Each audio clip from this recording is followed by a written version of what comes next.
The minute that new information enters the working memory following a learning opportunity, one of those major things that you taught in that learning opportunity will gradually be removed unless the player deems it super important, which is an assumption you cannot make, or it is repeated the next day.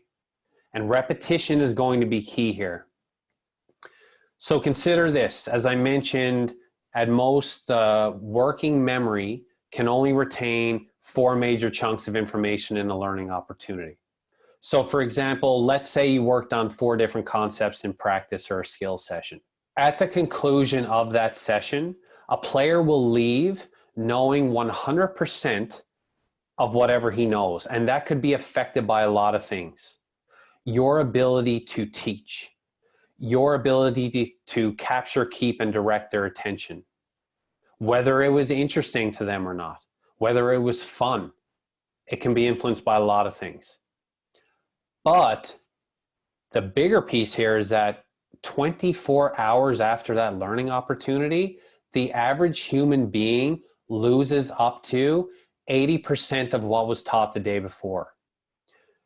And even more important, if you do not repeat or reinforce the concepts you tried to teach on day 1, on day 2, 3, 4, 5, 6, by day 7, your players will have lost, on average, 88% of that information.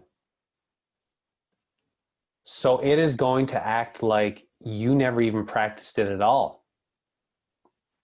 So the information in our memories can decay and fade over time if they're not accessed enough, because the brain learns by building on existing information. So the best way to build on existing information is you take those 4 concepts that you worked on day 1 and you spend 10 minutes per concept in the next days following, reviewing them. And you keep doing that until day 7.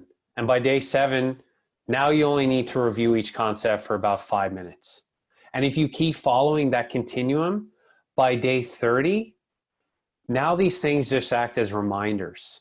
You only need to remind your athletes, remind your team for about 2 minutes about these concepts because you have reviewed and reinforced them so much. So repetition is very key here.